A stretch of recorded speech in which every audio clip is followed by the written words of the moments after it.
Mangalayatan university का अपना radio station radio Narad 90.4 FM, जन जन की मंगलवाणी।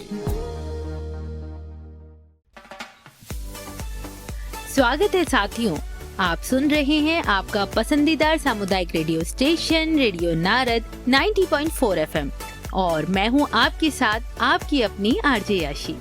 दोस्तों, गर्मी का मौसम शुरू होते ही चिंता हर घर में बढ़ जाती है। मच्छर, बुखार, कमजोरी और सबसे बड़ा डर मलेरिया। लेकिन क्या आपने कभी सोचा है कि ये बीमारी जो सालों से हमारे आसपास है, क्या इसे खत्म किया जा सकता है? इन्हीं सवालों का जवाब देने के लिए हमारी श्रृंखला सेहत सही लाभकारी के इस प्रोग्राम में आज हमारे साथ हैं हमारे अपने गांव-गांव में स्वास्थ्य की अलग जगाने वाले सेहतिये भैया। सेहतिये भैया, आपका बहुत बहुत स्वागत है रेडियो नारद 90.4 FM में। धन्यवाद आरजे, और मेरे सभी प्यारे श्रोताओं का भी बहुत बहुत धन्यवाद। जी सेहतिये भैया। वहीं दोस्तों, आज की शुरुआत में एक सच्ची कहानी से करना चाहती हूँ। ये कहानी है उत्तर प्रदेश के एक छोटे से गांव की, जहां रहने वाला 8 साल का बच्चा सोनू है। जी आरजे यासी, मैं भी उस बच्चे को जानता हूँ। है ना? वही गर्मी का मौसम था और गांव में पानी जमा था। मच्छर बहुत थे। सोनू को हल्का बुखार आने लगा। परिवार ने सोचा साधारण बुखार है, 2-3 दिन में ठीक हो जाएगा। लेकिन वो साधारण बुखार नहीं था, वो मलेरिया था। और वहीं 3 दिन बीतते गए और बुखार बढ़ता गया। शरीर कमजोर होता गया। जब अस्पताल ले गए तब तक बहुत देर हो चुकी थी। अगर समय पर जांच हो जाती, शुरुआत में ही ध्यान दिया जाता, तो शायद आज सोनू जिंदा होता। हाँ सेहतिये भैया। वहीं दोस्तों, मलेरिया सिर्फ एक बीमारी नहीं है, ये लापरवाही और जानकारी की कमी की कीमत है। सेहतिये भैया, आज मलेरिया के बारे में बात करते हैं और इस विषय पर विस्तार से चर्चा करते हैं, क्योंकि आज 25 अप्रैल को विश्व मलेरिया दिवस भी है। बिल्कुल सही कहा आपने आरजे यासी। विश्व मलेरिया दिवस हर साल 25 अप्रैल को मनाया जाता है। इसकी शुरुआत 2008 में हुई थी और इसे विश्व स्वास्थ्य संगठन के सदस्य देशों ने 2007 में विश्व स्वास्थ्य सभा के दौरान तय किया था। इस दिन का मकसद सिर्फ एक है, पूरी दुनिया को एक साथ लाकर मलेरिया जैसी गंभीर बीमारी को खत्म करने के लिए काम करना।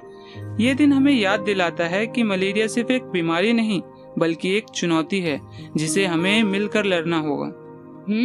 और भैया, क्या ये सिर्फ जागरूकता के लिए है या इसके पीछे और भी कोई उद्देश्य है? नहीं, यह सिर्फ जागरूकता तक सीमित नहीं है।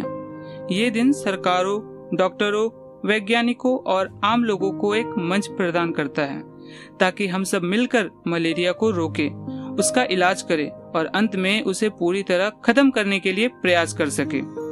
इस दिन दुनिया भर में कई गतिविधियां होती हैं, जैसे लोगों को जानकारी देना, नई रिसर्च साझा करना, स्वास्थ्य कार्यक्रम चलाना और तो और सरकारों से यह मांग करना कि वे इस बीमारी के खिलाफ लगातार निवेश और प्रयास करें। वाकई में भैया, बहुत ही खास दिवस है फिर तो। चलिए ये भी बताइए कि इस साल की थीम क्या है और उसका क्या मतलब होता है? हाँ, क्यों नहीं। इस साल की थीम है driven to end malaria, now we can, now we must. इसका मतलब है कि अब हमारे पास वह ज्ञान, वह तकनीक और वो संसाधन हैं जिनसे हम मलेरिया को खत्म कर सकते हैं। अब सवाल ये नहीं है कि हम क्या कर सकते हैं, बल्कि सवाल ये है कि हम कब करेंगे, और जवाब है अभी। हाँ सेहतिये भैया, बिल्कुल हमें अभी इसको खत्म करना पड़ेगा। जरा आसान भाषा में वैसे आप बता सकते हैं कि मलेरिया आखिर होता क्या है?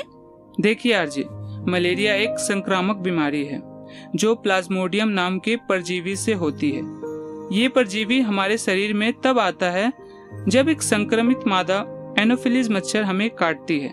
जब ये मच्छर काटता है तो यह परजीवी हमारे खून में चला जाता है और फिर सीधे हमारे लीवर और खून की कोशिकाओं पर हमला कर देता है। मतलब ये शरीर के अंदर फैल जाता है? हाँ, और यही वजह है कि इसके लक्षण धीरे धीरे बढ़ते हैं, जैसे तेज बुखार, ठंड लगना, पसीना आना, सिर दर्द, उल्टी, और अगर समय पर इलाज ना मिले तो ये दिमाग तक भी पहुंच सकता है, जिसे सेरेब्रल मलेरिया कहते हैं, जो जानलेवा हो सकता है। अरे भैया, आपने कहा कि हमारे आसपास तकनीक है, तो क्या सच में मलेरिया खत्म किया जा सकता है? हाँ, बिल्कुल। आज विज्ञान ने बहुत तरक्की कर ली है। अब मलेरिया के लिए वैक्सीन भी आ चुकी है जो 25 देशों में दी जा रही है और हर साल लगभग 1 करोड़ बच्चों को सुरक्षा दे रही है। इसके अलावा नई दवाइयाँ आई हैं, लंबे समय तक असर करने वाले इंजेक्शन भी आए हैं और तो और यहाँ तक कि मच्छरों को नियंत्रित करने के लिए नई तकनीकें विकसित की जा रही हैं।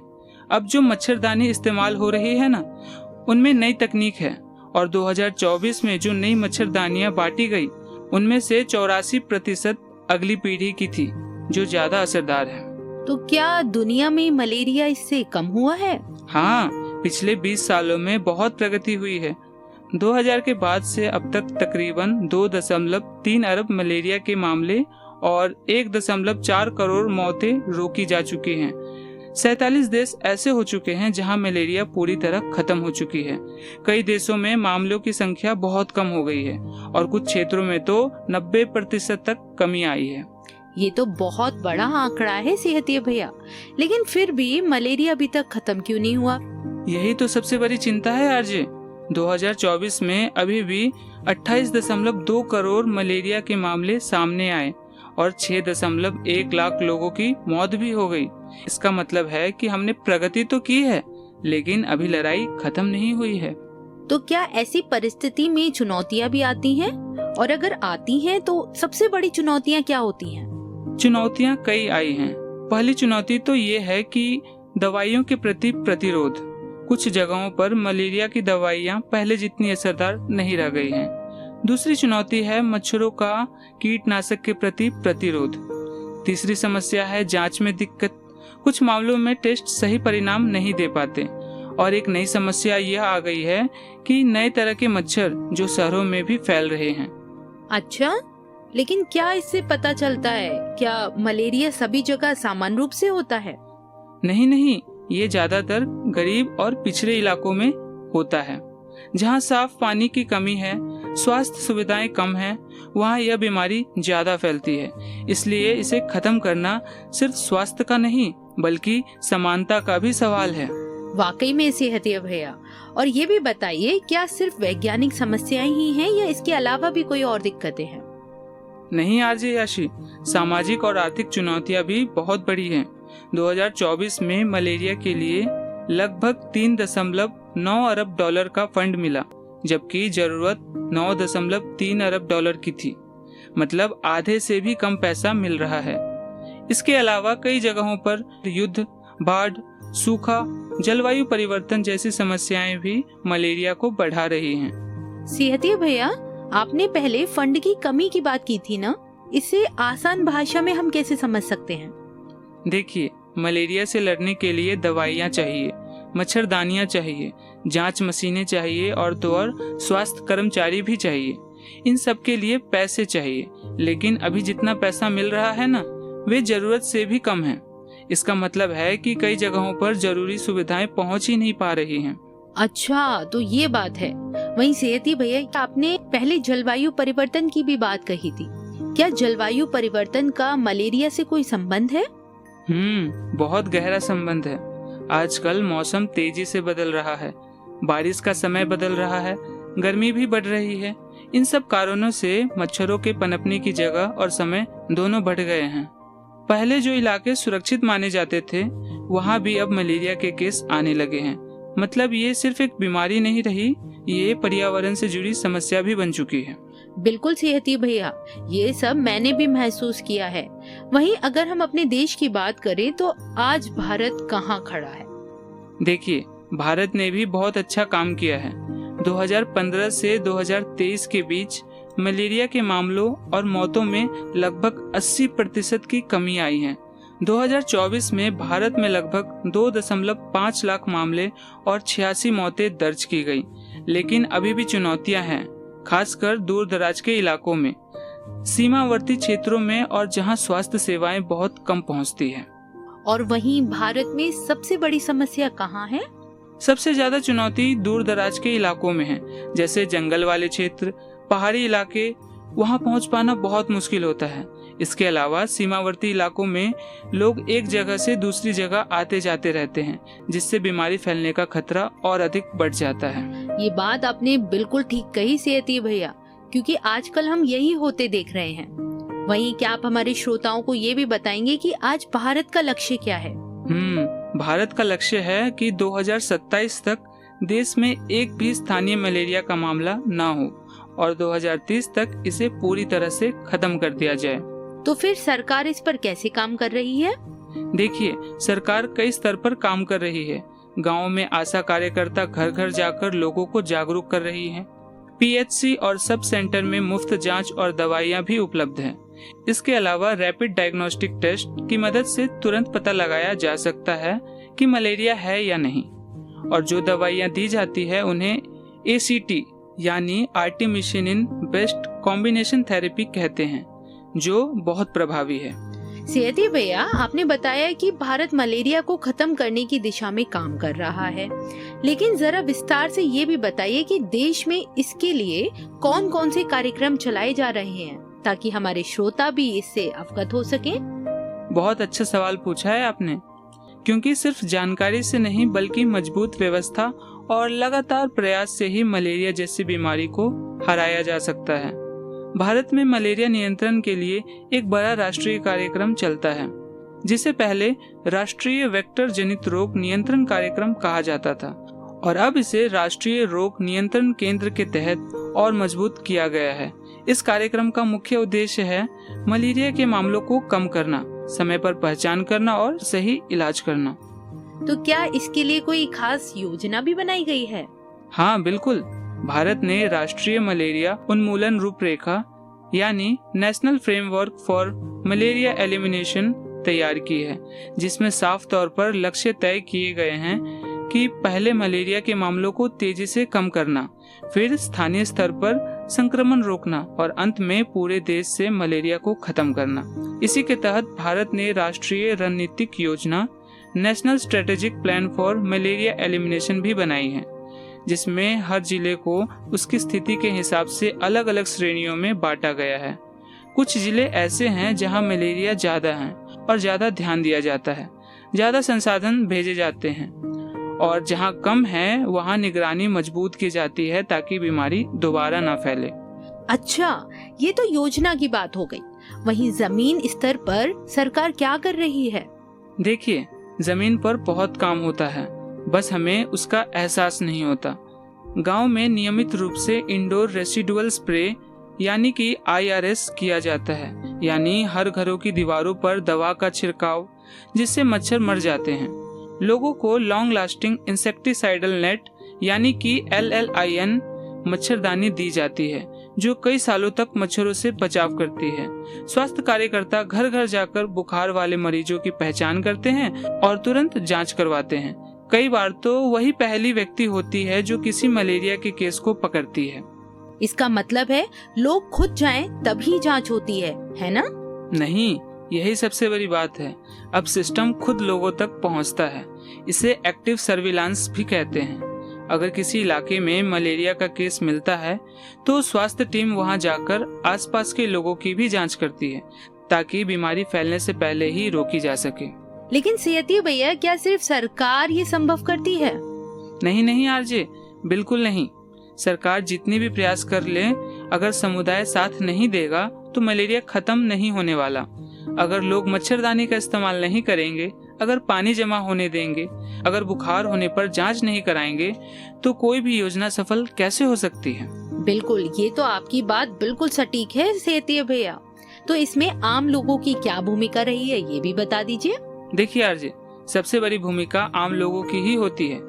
अगर हम अपने घर के आसपास पानी जमा नहीं होने देंगे, मच्छरदानी का इस्तेमाल करेंगे, समय पर जांच करवाएंगे और पूरा इलाज करेंगे, तो मलेरिया को रोका जा सकता है। बिल्कुल सेहती भैया। और गांव में कई तरह की बातें भी फैलती हैं, आपने भी सुनी होंगी। जैसे कुछ लोग कहते हैं कि मलेरिया सिर्फ गंदे पानी से होता है या खुद से ठीक हो जाएगा। ऐसे में क्या करें? यही सबसे खतरनाक बात है। मलेरिया सिर्फ गंदगी से नहीं बल्कि संक्रमित मच्छर के काटने से भी होता है, और अगर इसका इलाज समय पर ना हो तो यह जानलेवा भी हो सकता है। इसलिए बुखार को हल्के में ना ले। लेकिन लोग अक्सर इलाज बीच में ही छोड़ देते हैं भैया, ऐसे लोगों का हम क्या करें? सही में यही सबसे बड़ी गलती होती है उनकी। जब दवा पूरी नहीं ली जाती तो बीमारी अंदर ही अंदर बनी रहती है और फिर दोबारा उभर कर आती है, और यही कारण है कि दवाओं के प्रति प्रतिरोध भी बढ़ता है। इसलिए अगर डॉक्टर ने 3 दिन या 7 दिन की दवा दी है तो उसे पूरा करना बहुत जरूरी है। तो आखिर इसका समाधान क्या है? समाधान बहुत स्पष्ट है। समय पर जांच, सही इलाज, मच्छरों से बचाव और सही जानकारी, और सबसे जरूरी मिलकर काम करना। हाँ, जैसे आप और हम मिलकर काम करते हैं। चलिए ये भी बताइए कि सबसे बड़ा बदलाव कहाँ आना चाहिए? सबसे बड़ा बदलाव सोच में लाइए। हमें यह समझना होगा कि बुखार छोटा नहीं होता और इलाज अधूरा नहीं छोड़ना चाहिए। जब ये सोच हर घर तक पहुंच जाएगी तब मलेरिया अपने आप ही खत्म होने लगेंगी। वाह सेहतिया भैया, क्या सटीक उपाय आपने बताया। क्या आपके पास कोई ऐसी भी कहानी है जहां सही समय पर इलाज से किसी की जान बची हो? हाँ है ना, और मैं उसे अपने सभी श्रोताओं को सुनाना चाहूँगा। बिल्कुल। झारखंड के एक गांव में एक महिला थी, सरिता। उसे तेज बुखार हुआ, लेकिन इस बार उसने इंतजार नहीं किया। वह तुरंत ही आशा दीदी के पास गई। जांच हुई, मलेरिया निकला। उसे समय पर दवा मिली। उसने पूरा कोर्स कंप्लीट किया और आज वो पूरी तरह स्वस्थ है और खुद गांव के लोगों को जागरूक करती है। मतलब फर्क सिर्फ एक फैसले का था? हाँ, एक फैसला, समय पर जांच कराने का और पूरा इलाज कराने का। क्या आपको लगता है कि भारत मलेरिया को खत्म कर पाएगा? हाँ, क्यों नहीं हो सकता है, बिल्कुल हो सकता है, क्योंकि हमारे पास योजना भी है, संसाधन भी है और तो और अनुभव भी है। बस जरूरत है लगातार प्रयास, सही दिशा और लोगों की भागीदारी की। अगर सरकार, स्वास्थ्य कर्मी और आम जनता तीनों साथ आ जाए तो 2030 तक मलेरिया मुक्त भारत का सपना जरूर पूरा होगा। बिल्कुल सेहतिया भैया, अब तो मैं भी मानती हूँ कि 2030 तक भारत मलेरिया मुक्त का सपना जरूर पूरा होगा। आज आपने हमें बहुत कुछ सिखाया। दोस्तों, याद रखिए कि मलेरिया कोई छोटी मोटी बीमारी नहीं है, लेकिन इसे हराया जा सकता है। आज समय आ गया है कि हम सब मिलकर कहें, अब हम कर सकते हैं और अब हमें करना ही होगा। बिल्कुल सेहतिया भैया। दोस्तों, हमारे आसपास ज्ञान है, दवा है, साधन भी है। अब बहाना नहीं चलेगा। अब हम कर सकते हैं और अब हमें करना ही होगा। मलेरिया खत्म होगा जब हम सब साथ होंगे।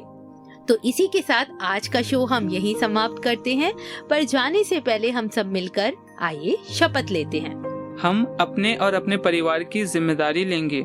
अपने और अपने परिवार के स्वास्थ्य को प्राथमिकता देंगे, क्योंकि सेहत ही असली धन है। सरकारी स्वास्थ्य सेवाओं और योजनाओं का पूरा लाभ उठाएंगे और दूसरों को भी जागरूक करेंगे। साफ सफाई और स्वच्छता का पालन करेंगे ताकि बीमारियों से बचा जा सके। नियमित जांच और टीकाकरण करवाएंगे और अपने परिवार को भी इसके लिए प्रेरित करेंगे। संतुलित आहार और व्यायाम अपनाएंगे ताकि शरीर और मन दोनों स्वस्थ रहें। महिलाओं, बच्चों और बुजुर्गों की सेहत का विशेष ध्यान रखेंगे, क्योंकि जब पूरा समाज स्वस्थ और सशक्त बनेगा तभी तो भारत समृद्ध बनेगा। क्योंकि सेहत सही तो लाभ कई। धन्यवाद।